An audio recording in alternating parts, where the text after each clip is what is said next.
இந்த கட்டணம் ஒரே எல்லா நேரத்திலும் ஒரே கட்டணமாக இருப்பதற்கு என்ன செய்யணும்னு நினைக்கிறீங்க சார் நீங்க, அன்பழகன் சார்? இல்ல சார், இன்னைக்கு உலக வர்த்தகம் அது மாதிரி இல்ல சார். நீங்க உலகத்துல நீங்க எல்லாமே ரயில்வேல இருந்து பிளைட்ல இருந்து எல்லாமே உலக வர்த்தகமே இன்னைக்கு மாறிடுச்சு. நீங்க ஒரு கடந்த 10 வருடத்துக்கு முன்னாடி ஆம்னி பேருந்து கட்டணம் சாதாரணமா ஒரு 300 ரூபாய் கட்டணம்னா விழாக்காலம் 100 ரூபாய் கூட வச்சுதான் இயக்கிட்டு இருந்தான் எல்லா டிராவல்ஸுமே. இன்னைக்கு உலக வர்த்தகம் மாறும்போது நாங்களும் மாற வேண்டிய சூழ்நிலை, அதனால மாறிக்கிட்டீங்க. இப்ப நீங்க பிளைட் கட்டணம் பாருங்க, பிளைட் எல்லாமே ரயில்வேல இருந்து எல்லாமே அது மாதிரி மாறிடுச்சு. பயணிகள் இதை ஏத்துக்கிறாங்க. பயணிகள் இல்ல, நாங்க கிட்டத்தட்ட நாங்க ஒரு கம்ப்ளைண்ட் நம்பர் போட்டு கடந்த 4 நாட்களா எங்களுக்கு கம்ப்ளைண்ட் வந்தது 8 கம்ப்ளைண்ட் தான் வந்திருக்கு. 8 கம்ப்ளைண்ட் அதுல 2 டிராவல்ஸ் நிறுவனம் அதிக கட்டணம் போட்டாங்க, ரீஃபண்ட் பண்ணி கொடுத்துருக்கோம். சங்க நிர்ணயித்த கட்டணத்தை விட அதிகம் போட்டிருந்தாங்க, அதை ரீஃபண்ட் பண்ணி நாங்க கொடுத்துருக்கோம். அதுவும் பயணிகளுக்கு சூழ்நிலை புரியுது. சாதாரண நாட்கள்ல குறைவான கட்டணத்துக்கு போலாம், அரசு பேருந்து குறைவான கட்டணத்துக்கு போறோம். விழா காலங்கள்ல புரிஞ்சுக்கிறாங்க. ஏன்னா தொழில் இன்னைக்கு எல்லாமே ஆவரேஜ் பண்றது மாதிரி தொழில் பண்ண முடியுது. எங்களுக்கு ஒரு வருடத்துக்கு 325 நாள் 330 நாள் வண்டி ஓடுனா இந்த காஸ்டிங்ல வச்சு ஒர்க் பண்ணாதான் நாங்க அந்த தொழில இருக்க முடியும். இல்லைன்னா தொழிலை விட்டு போயிடும். அப்ப பயணிகளுக்கு உதவ முடியாது. இதுதான் சூழ்நிலை. பயணிகள் இந்த சூழ்நிலையை புரிஞ்சுக்கிறாங்க. அன்பழகன், அண்டை மாநிலங்களான இந்த கர்நாடகா, கேரளா இந்த அளவுக்கு பேருந்து கட்டணம் உயர்வு, ஆம்னி பேருந்துகள் இந்த அளவுக்கு கட்டணம் அதிகமா வசூலிக்கலன்னு ஒரு கிறிஸ்துமஸ் பெங்களூர் டு நீங்க எதுக்கு கோவாவுக்கு 13,000 ரூபாய் கட்டணம். அங்க எந்த ஊடகங்கள் எந்த பப்ளிக் கம்ப்ளைண்ட் இல்ல சார். நீ பாத்துருக்க கிறிஸ்துமஸ்க்கு கட்டணம் சாதாரண நாட்கள் 1,500 2,000 ரூபாய் 13,000 ரூபாய் கட்டணம் போட்டாங்க. எந்த ஊடகங்கள் எதுலையுமே அங்க பேசுறது இல்ல. ஆனா நம்ம தமிழகத்தை துரவஸ்தம் இது மாதிரி நம்ம பேசிக்கிட்டே இருக்கோம். இல்ல, அண்டை மாநிலங்களை விட நம்ம குறையதான் இந்த கட்டணம் உயர்வு இருக்குன்னு சொல்றீங்களா? மற்ற மாநிலங்களை விட தமிழகத்துல ஆம்னி பேருந்து போக்குவரத்து ரொம்ப சிறப்பா இருக்கு. நாங்க கட்டணம் நிர்ணயம் பண்ணிக்க, வேற எந்த மாநிலத்திலும் கட்டண நிர்ணயமே கிடையாது.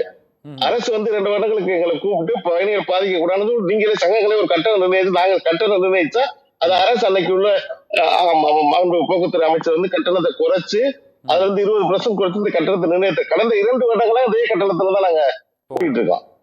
அன்பழகன் சார், இந்த புகார் கொடுத்தால், அதாவது பயணிகளுக்கு இந்த மாதிரி நீங்கள் ஒரு கட்டணம் நிர்ணயித்த கட்டணத்தை விட கூடுதலாக, அதாவது பொதுவாக அந்த பயணிகள் எதிர்கொள்வது என்னவென்றால், அந்த பேருந்து நிறுத்தத்துக்கு அருகில் அந்த நேரத்தில் டிக்கெட் எடுப்பவர்களிடம் ஒரு குறிப்பிட்ட கட்டணம் கூடுதலாகவோ குறைவாகவோ வசூலிக்கப்படுகிறது. ஆனால் பேருந்தில் ஏறியவுடன் அருகில் உட்பவருடன் அந்த பேருந்து கட்டணத்தை கேட்டால் அவர் ஒரு கட்டணம் சொல்கிறார், அருகில் உட்கார்ந்திருப்பவர் இன்னொரு கட்டணம் சொல்கிறார், பின்னால் இருப்பவருக்கு ஒரு கட்டணம் இருக்கிறது. இப்படி ஒரே பேருந்தில் ஒரே ஊருக்கு பல்வேறு கட்டணங்கள் வசூலிக்கப்படுவதாக ஒரு புகார் வந்தால், அதற்கான புகார் கொடுத்தால் நடவடிக்கை எடுப்பதற்கு இந்த ஆம்னி பேருந்து உரிமையாளர்கள் சங்கத்தில் அல்லது அந்த ஆம்னி பேருந்து நிறுவனத்தின் சார்பாக நடவடிக்கை எடுப்பதற்கு ஏதாவது வாய்ப்புகள் இருக்கிறதா?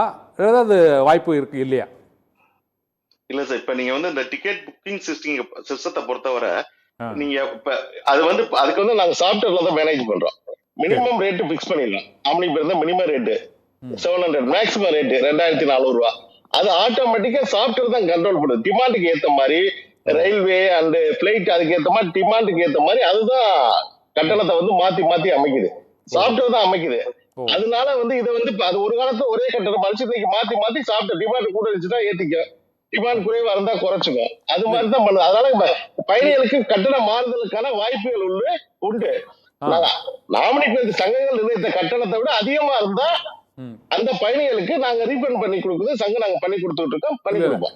அன்பழகன் சார், நீங்க சொல்றது கரெக்ட். அதாவது ஆன்லைன்ல நம்ம புக் பண்ணும்போது ஒரு கட்டணம் வருதுன்னா அந்த கட்டணத்தை நம்ம செலுத்திட்டு போயிடுறோம், ஓகே. ஆனால் ஒரே ஊருக்கு, சென்னையிலிருந்து கோவைக்கு ஒரே ஊருக்கு பின்னால் இருப்பவருக்கு ஒரு கட்டணம், முன்னால் இருப்பவருக்கு ஒரு கட்டணம், அருகில் இருப்பவருக்கு ஒரு கட்டணம் என்று அந்த மாறுபாடுகள் இருப்பதற்கு என்ன காரணம்? அவ்வாறு இருப்பது சரியா தப்பா? இல்ல சார், இப்ப நாங்க ஆம்னி பேருந்துகளை பொறுத்தவரை கிட்டத்தட்ட ஒரு 2-3 வருடங்களுக்கு முன்னாடி நம்ம தமிழகத்தை சேர்ந்த ஓனர்கள் மட்டும் தான் பேருந்து இயக்கிட்டு இருந்தாங்க. சரி, இன்னைக்கு ஜெர்மன் பேசுற ஒரு கம்பெனி உள்ள இருக்காங்க, அதே மாதிரி இஸ்ரேல் பேசுற ஒரு கம்பெனி இருக்காங்க, நார்த் இந்தியா, அந்த மாதிரி நிறைய கார்பரேட் உள்ள வந்துட்டாங்க. அவங்க சாதாரண என்ன பண்றாங்கன்னா ஒரு சீட்டுக்கு 99 ருபீஸ் சொல்லிட்டு காமிக்கிறாங்க. நீங்க சென்னை டு ஹைதராபாத் பார்த்தப்ப 99 ருபீஸ் காமிப்பாங்க. அது பாத்தீங்கன்னா லாஸ்ட் 2 சீட்டு 99 ருபீஸ் இருக்கும். சரி, மீதி கட்டணம் எல்லாம் இப்ப 1000 ரூபாய் இருக்கு, 1,500 ரூபாய் இருக்கு. அது மாதிரி இப்ப நீங்க சீட் வைஸ் பேர் ஆயிடுச்சு. நீங்க பிளைட்ல எப்படி புக் பண்றீங்களோ பிளைட்ல வந்து முன்னாடி புக் பண்ணாங்கன்னா கிட்டத்தட்ட 10,000 ரூபாய் இருக்கும், அது பின்னாடி போனா குறைவா இருக்கும். சீட் அதுக்கேற்ற மாதிரி, பஸ்ஸுக்கு ஏற்ற மாதிரி. அதே மாதிரி நீங்க உலக வர்த்தகம் மாறும்போது நாங்களும் மாற வேண்டிய சூழ்நிலை அது மாதிரி தான் இப்ப பண்ணிட்டு இருக்கோம். ஒரு சீட்டு ஒரு பேருங்கிற சிஸ்டத்துல தான் இப்ப போயிட்டு இருக்கு. அது மாதிரி தான் நடந்துகிட்டு இருக்கு. இது இல்லை, இந்த வசதிகள் ஒரே பேருந்துக்குள்ள எப்படி மாறுபடுதுங்கிறேன். ஒரு பேருந்துல ஃப்ரண்ட் சீட்டுக்கு ஒரு டிக்கெட், பேக் சீட்டுக்கு ஒரு டிக்கெட் இருக்குது. அது சகஜமானதானா? இல்ல இல்ல நீங்க வந்து ஒரு பேருந்துல வந்து பிளைட்ல வாங்குறாங்க. பிளைட்ல இப்ப சிங்கிள் சீட்டுக்கு ஒரு கட்டணம் இருக்கு, டபுள் சீட்டுக்கு ஒரு ஓகே கட்டணம் சார். இருக்கு. சார் ஃப்ளைட்டுக்கு ஓகே, ஃப்ளைட்டில் வந்து எக்கனாமி கிளாஸ்ன்னு இருக்கு, ஆர்டினரி கிளாஸ்ன்னு இருக்கு. ஓகே, பேருந்தில் நீங்கள் ஃப்ரண்ட் சீட்டில் ஒரு டிக்கெட்டு, அதே இது என்ன பண்ணுறாரு, இந்த பஸ்ஸில் அவசரமாக வந்து ஒருத்தர் ஏறும் போது அந்த டிக்கெட் வந்து அவர் வந்து இன்னொரு ரேட்டுக்கு கொடுக்குறாரு. ஒன்று, இன்னொன்று ஒரே இது புக் பண்ணாலுமே 2 ரேட் இருக்கு. இந்த புகார் தான் நான் என்ன தீர்வுன்னு கேட்குறேன். இல்ல சார், அது நீங்க உலக புத்தகம் மாறினதுனால நாங்க மாற வேண்டிய சூழ்நிலைக்கு தள்ளப்பட்டோம். அதனால சீட்டு வந்து வேரியஸா தான் சார் இருக்கும். ஒரு சீட்டு ஒரு வேரியஸா இருக்கும். புக்கிங் சிஸ்டம் நீங்க ஒண்ணும் இல்ல, நீங்க இன்னைக்கு பொங்கல் சார், இன்னைக்கு பொங்கல், இன்னைக்கு நல்ல பீக் டேஸ். இன்னைக்கு சென்னை டு காரைக்குடிக்கு 2000 ரூபாய்க்கு ஒரு பயணி புக் பண்ணிருக்காரு. இப்ப வந்து 900 ரூபாய்க்கு டிக்கெட் இருக்கு. இப்ப டிமாண்ட் வந்து குறைஞ்சிருச்சு. இன்னைக்கு 900 ருபீஸ் இருக்கு. என் வண்டியில இருக்கு. சென்னை டு காரைக்குடி போற அழகப்பா டிராவல்ஸ் எங்க வண்டியில பார்த்தேன்னாவே நேத்து வந்து 2000 ரூபாய் இருந்த கட்டணம் இன்னைக்கு 900 ருபீஸ் இருக்கு. ஏன்னா டிக்கெட் புக்கால ஆட்டோமேட்டிக்கா அதை சாஃப்ட்வேர் கண்ட்ரோல் பண்ணி 900 ருபீஸ்க்கு கண்ட்ரோல் பண்ணிடுது. இப்போ அந்த புக்கிங் வந்து இந்த ஃப்ளைட் புக்கிங் மாதிரி தான். நீங்கள் ஒரு 10 நாளைக்கு முன்னால் புக் பண்ணால் ஒரு ரேட்டு, அன்னைக்கு புக் பண்ணால் அது ஒரு வேற ரேட்டு. அது அப்படிதான் புக்கிங் ரேட் அப்படிதான் இருக்காது. உலக வர்த்தகம் மாறிடுச்சு. நாங்களும் அந்த டெக்னாலஜி காம்படிட்டிவ் டவுட் தான் கேட்டேன். இல்லை, அந்த ஒரே ஊருக்கு ஒரே பேருந்துல வெவ்வேறு கட்டணங்கள் ஒரே மாதிரியான இருக்கைகளுக்கு அது வந்து சாத்தியம்தான். அது ஒன்றும் நடவடிக்கை எடுக்க முடியாது. நடவடிக்கை எடுக்க முடியாது. அது சங்க நிர்ணயித்த கட்டணத்துக்கு கூடாம போட்டாங்கன்னா அது பிரச்சனை கிடையாது. ஆனா அது சரியா சார்? அது இப்போ ஒரு ஊருக்கு போறோம், ஒரே பேருந்து தான், ஒரே இதான், அல்ல ஒரு சீட்டுக்கு ஒரு ரேட்னா அது எப்படி மக்களுக்கு? அது இது வந்து நீங்க வணிகமா பார்க்கும்போது நிறைய இ-காமர்ஸ் பிசினஸ் உள்ள வந்துட்டு ஆம்னி பேருந்துங்கிறது முன்னாடி ஒரு காலகட்டத்துல வேற இன்னைக்கு இ-காமர்ஸ் உள்ள வந்தோடனே இந்த பிசினஸ் இதுவே ஸ்டைலே மாத்திட்டாங்க. இ-காமர்ஸ் வந்தோடனே இதுல மாத்துறது நாங்களும் அதுக்கு மாறினாத்தான் நாங்க இந்த தொழில் இருக்க முடியும். நான் மாறாம இருந்தேன்னா அந்த தொழில் இருக்க மாட்டேன். 2 வருஷத்துல பார்த்தா எங்க கம்பெனி இருக்காது. சாதாரண குறைவா நான் வந்து இப்ப எப்போதும் ஒரே ரேட்டை போடுறேன். எனக்கு காசு வந்து சென்னை டு மதுரை வந்து 1000 ரூபாய் தான் நான் டிக்கெட் போட்டு இயக்கணும்னு சொல்லி 1000 ரூபாய் போட்டுட்டே இருந்தாலும் நான் ஓட்டவே முடியாது. 325 நாள் 30 நாள் இந்த பேருந்து இயக்க முடியும். இந்த தொழில நான் எல்லாம் போயிடுவேன். அரசுக்கு நாங்கள் உதவுறோம், பயணிகளுக்கு உதவுறோம். இப்ப இடையில பிளைட் ஒரு பிரச்சனை வந்தது இண்டிகோ, அதே பிரச்சனை ஆம்னி பேருந்துகளுக்கு வந்துடும்.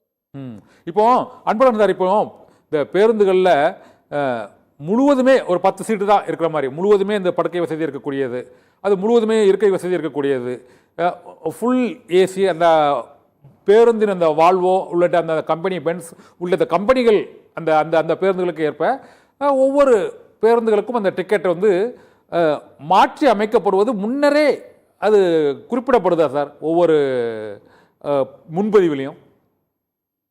கண்டிப்பா அது இப்ப சாதாரண நான் ஏசி சீட்டுக்கு வந்து சரிங்க, இப்ப எக்ஸாம்பிள் சென்னை டு கோயம்புத்தூர் போட்டோம்னா அங்க 1520 ரூபாய் அதிகபட்ச பேரன்ஸ் வந்து, ஏசி ஸ்லீப்பருக்கு வந்து 2400 ரூபாய் சொல்றோம். இதே மல்டி ஆக்சல் வால்வோ ஸ்லீப்பருக்கு வந்து 2800 ரூபாய் சொல்றோம். அதே மாதிரி நீங்க பயணிகள் ரொம்ப தெளிவா இருக்காங்க சார். நம்ம மிஸ்டேக் பண்ணா கூட பயணிகள் ரொம்ப தெளிவா இருக்காங்க. நான் ஏசி சீட்டுக்கு என்ன வண்டி என்ன ரேட் இருக்கா, ஏசி சீட்டுக்கு என்ன இருக்கு, மல்டி ஆக்சல் என்ன இருக்கு, பாரத் பென்ஸ் என்ன இருக்கு, டாய்லெட் வசதியோட பேருந்துகள் என்ன இருக்கு, ஏசி பேருந்து என்ன இருக்கு, ரொம்ப பயணிகள் வந்து ரொம்ப தெளிவா இருக்காங்க. இப்போ நீங்க வந்து இந்த பண்டிகை கால கட்டண உயர்வு காரணமே இ-காமர்ஸ் தான், ஆன்லைன்ல அதே மாத்திக்கிறதுன்னு சொல்லிடுவீங்க போல இருக்குன்னு போக போற பார்த்தா. உண்மை சார், அதுதான் சார் உண்மை சார். நான் வந்து கிட்டத்தட்ட 2003 நான் வந்து சென்னை டு பொன்னமராவதிக்கு 270 ரூபாய் கட்டணும் சார். அங்க பகல்ல எம்டியா வரும்போது 370 ரூபாய் நான் கட்டணம் வாங்கி நான் ஓட்டி இருக்கேன் சார். 270 எப்போதும் ஒரே கட்டணம் தான் போடுவோம். 370 நாள் 270 ரூபாய் போட்டுருவான். அந்த எம்டியா வர்றதுக்கு 100 ரூபாய் கூட வாங்கியிருக்கான். கடந்த ஒரு 5-6 வருடங்களா தான் இந்த பிரச்சனை இருக்கு. இ-காமர்ஸ் உள்ள வரும்போது நாங்களும் சாதாரண நாட்கள் குறைக்க வேண்டிய இருக்கு. இல்லாட்டி ஆவரேஜ் அந்த கட்டணத்தை போட்டு இயக்கும் போது எங்களுக்கு இப்ப அந்த நஷ்டம் வராது. ஓகே.